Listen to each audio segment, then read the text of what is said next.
in here talking about your open door policy. Dave was in here last week doing the same thing. What kind of impact do you think that has on players, and especially given that you were in their shoes? I think it helps when you allow your players to have an empowerment of that this is a part of their team. It's an active, collective group, that how we can both figure out, come to solutions on what will give us the best chance to be a fun, successful program. You know, I've always talked about it. Players, you know, they are part of the process, and it should not always come from the coach. But I think they've enjoyed it. From your standpoint, to make yourself available kind of whenever they want to talk or whatever they want to talk about, do you find that difficult, or is that something that when you took this job you knew you wanted to do? Well, what helps me is that, you know, having, 4 boys, different age groups, one being 27, the other one is 20, and one is 18, and the youngest is 16. So I have a little practice with communicating with these young adults today. So at times I still think I'm a young adult. You saw me dancing? I haven't lost the stuff. Thank you, appreciate it. James? Juwan, Kofi Cockburn's kind of been a bright spot for Illinois. I guess what stands out about him on tape? Strong, tough, physical, inside presence, plays extremely hard, very good on the low block. Another thing that stands out is excellent offensive rebounder. Built a lot of toughness, and his frame is it just breathes like toughness all over him. So we have to, of course, match his toughness, and our guys are very competitive. They're not afraid, but they love competing against any big that steps on the floor. Fortunate enough, we faced big similar to Kofi. Garza he's an amazing talent. What was the other kid? Baycott, sorry. You don't get upset by me mispronouncing his name, but he was another tough one on the low block too. I guess how much do you expect Illinois to kind of test your guys' interior defense? I don't know. We'll see, but we're prepping to prepare for a tough matchup, because we know tomorrow is going to be a very competitive game. Jacob?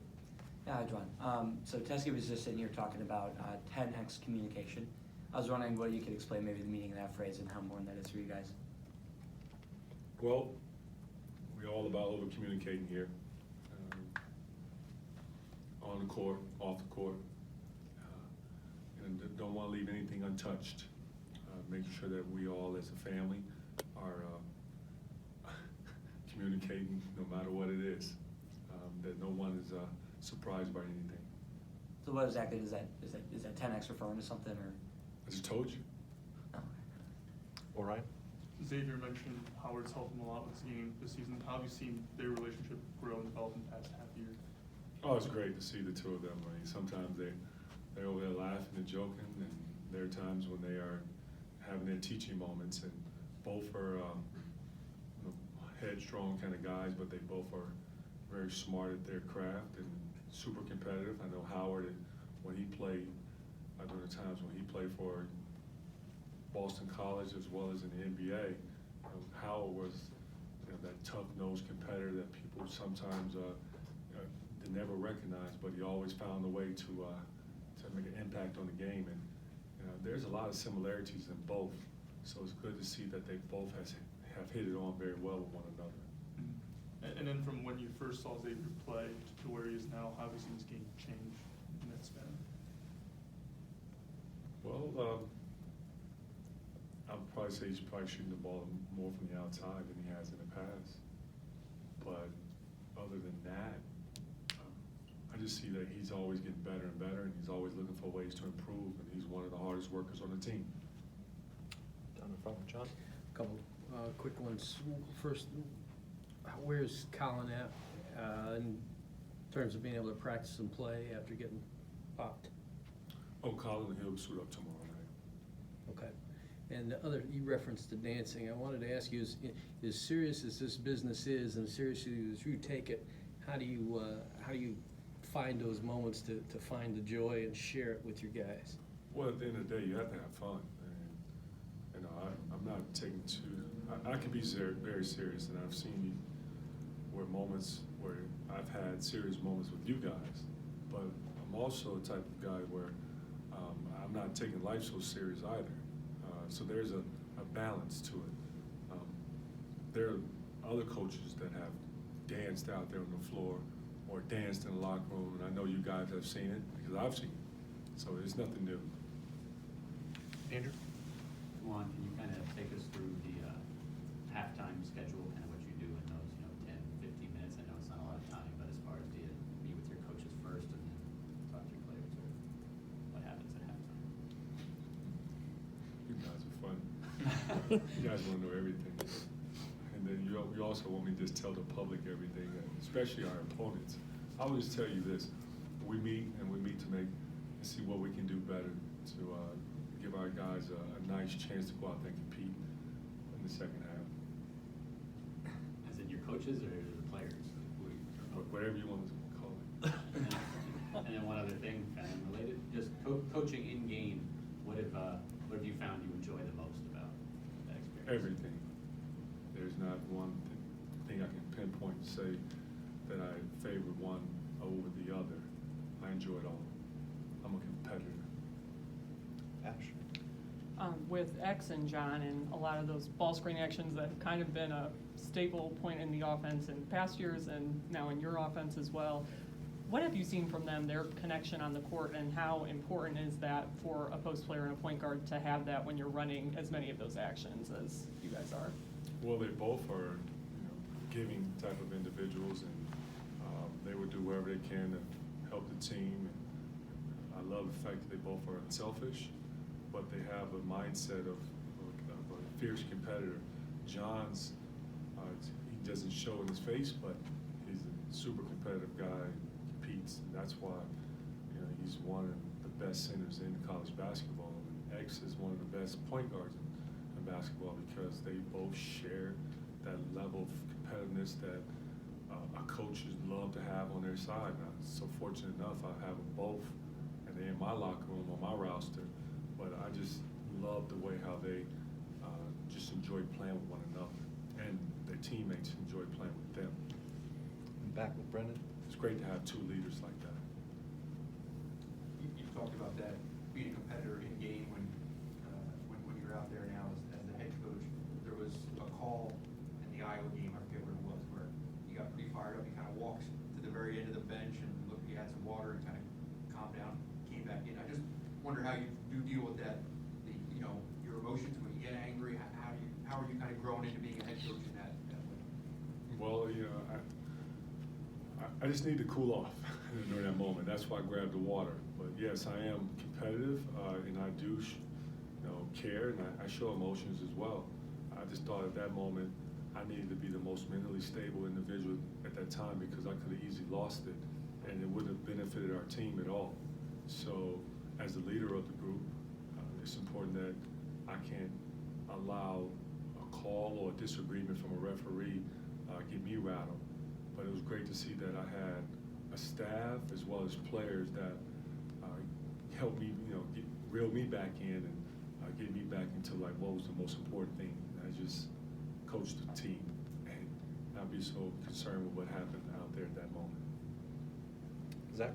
Looking back, your team on the road in the first road test last week, is there anything you saw or you think the team learned that could apply to tomorrow? Well, it's tough to duplicate, how low the atmosphere was. That was great to experience that earlier in the year, and it prepares you for moments like what we're about to encounter tomorrow versus Illinois, because the Champaign that I recall, that was one of the tough places to play in the Big Ten, and so I would say this: we as a group learned that no matter what, if the ball is not bouncing in for you on the offensive end, continue to play defense on the other side of the ball. On the side of the floor, excuse me. So I think that's what we make strides at. And then on Friday, you mentioned, so Franz in time is going to be one of the best players to play here, I guess. Yep, What I gives stand you- by that. What gives you that confidence so early in his career? Because he's a fierce competitor, he's skilled wing, 6'9", smart, high IQ player, and you shoot the ball very well from the outside, and he's a basketball genius. That kid, and let me not forget, he's a two-way player. Daniel? Juwan, you guys have seen a little bit of zone defense so far this year, especially on Friday night against Iowa. How would you assess the way you guys have kind of attacked it and really on the fly shifted gears from going against man to going against zone? Well, if you look at the point per possession, and for all the math geniuses that are out there, we've done pretty good. And I like the fact that our guys are very patient. They've bought into the plays that we're going to run at the moment. They know exactly where they are and which position on the floor they need to be at, and do a really good job of reading one another and trusting one another. Against the zone in particular, how important is it to have a big man who can pass as well as John? It's great. It's great. It's a gift. I got the Christmas gift early. Those two baseline dunks for Brandon on Friday night against the zone, is that a set play? Do you tell him to cut baseline once John catches it? He's laughing because he knows I'm not saying it. I'm not telling you that. It's simple. I'm not saying it. I'm not gonna give you a politically correct answer or anything like that. I'm not gonna go around and beat around the bush. I'm not telling them out there that. It's not. It's unfair for us. That wasn't really the route I was trying to go. I probably phrased it poorly, but I guess Brandon's basketball mind as a whole, with how uncomfortable he looked last year trying to play small ball 5, this year just playing so much more loose, and I just felt like the two baseline dunks were an example of it. Can you maybe just try to touch on the overall confidence that he's playing with, especially from even the beginning of the season to now? He's learning, man, and he's such a pure person. If you don't like Brandon John, something wrong with you. It's that simple, because he's such a great guy, always has a smile on his face. Another one doesn't take life so serious. I enjoy being around Brandon, and he's a worker. He just wants to get better, and they're always asking questions. Whenever he makes a mistake, he first want to apologize, and like I always told Brandon, you don't have to apologize. It's not your fault. You didn't try to do it. Let's figure it out and keep playing. Next play mentality. And a guy like that, you just enjoy coaching. He wants it. Okay, Coach. Thank you.